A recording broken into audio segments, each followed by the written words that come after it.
The pickup rocked a little with the wind, but it might have been Otto's weight as he shifted to face her. "This is what we volunteered for," he said, "guarding the coastline. Think about the boys in uniform. They're doing tougher shit than this all the time. You know that." "Yeah, I know. Look, I understand we've been kind of slack about this civil defense thing. All of us, the whole town. But I've been doing a lot of thinking since that Battle of the Bulge started over in Belgium. You don't think our boys are cold over there?" She spread her hands. "Huh?" he prodded. "You think?" "Yeah, but look at this. I am looking at it, Bonnie. And I think it's time we started doing our jobs here. That's all I'm saying."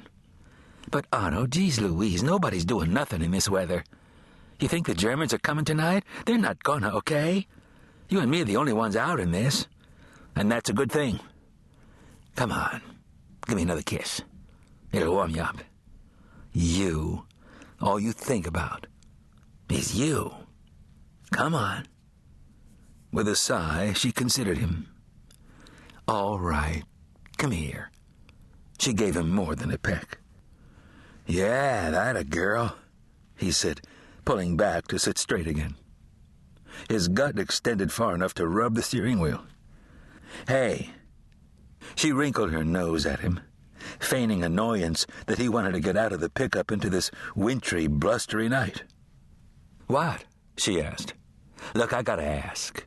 You don't think Arnold knows, does he? He was acting kind of weird yesterday when he came in the store, and tonight at the party. Nah, Arnold's always weird. He still thinks I'm crazy for joining the CD. What the hell, I told him he should join too, do something. But he just goes to work and comes home and sits with his damn stamp collection all night, every weekend. Unless he's fishing, I swear to God." She grimaced, exasperated with the image of her husband, slothful, skinny, only thinks about himself and his postage stamps. "Okay," she said, fighting her temper. "Okay, I won't do that. He's not your problem. He ain't here right now, just you and me, right?" The big man had tilted the back of his head against the window, away from her. He watched while she took hold of herself. "Okay," he said. "Look, you stay in the truck a little while, calm down. I'll make one trip down to the Rowley line. Then come get you. How's that, okay? You stay here, baby." "You gonna be warm enough?" "I'm fine," he chortled, thumping his stomach. "I got my winter fat on me. Be back in about an hour. I got some schnapps in the glove compartment there. Have a snort." "What the hey, it's New Year's, right?" "Right. You're a good man, Otto." "I try, baby. So I'll be back. You bundle up. I'll leave the keys in case you want to run the heat or some." He squeezed her knee before opening the car door. He moved fast into the blowing chill to shut the door quickly. With a gloved fist, he thumped the hood, then lifted his hand in a wave. Inside the cab, Bonnie watched him walk up the beach. Moonlight lay across his broad back. He soon slipped it and stepped into the dark. When he had disappeared, she pushed the starter to crank the engine and run the heater full blast. She took his bottle from the glove compartment for a single, long pull. She put the bottle away and stared straight out to sea. On hands and knees, Judith crawled over the last film of bubbles and salt water. On dry sand, she dropped to her stomach. Her skin was so frozen she didn't feel the grit of the beach against her cheek.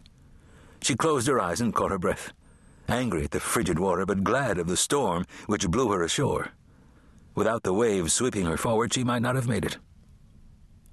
Inside her rubber suit, she wriggled finger and toes. They felt like cadavers' digits.